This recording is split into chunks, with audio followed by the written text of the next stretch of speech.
Hi guys, welcome to my quick video today. I've just received this through the post. It's a small non-lock-in EDC knife. I bought it off AliExpress for just over £2.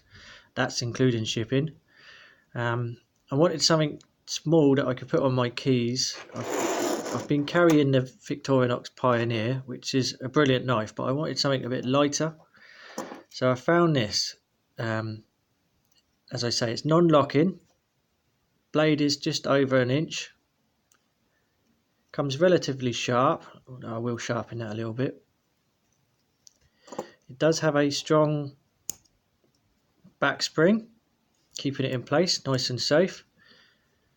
And as you can see, dimension wise, very small, especially when folded up.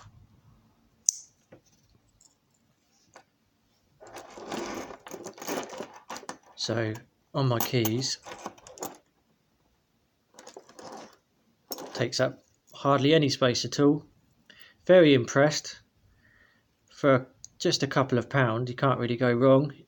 I mean, with everything going on with knives at the moment in the UK, I didn't want something very big. I wasn't going to risk carrying anything lock-in because it's against the law.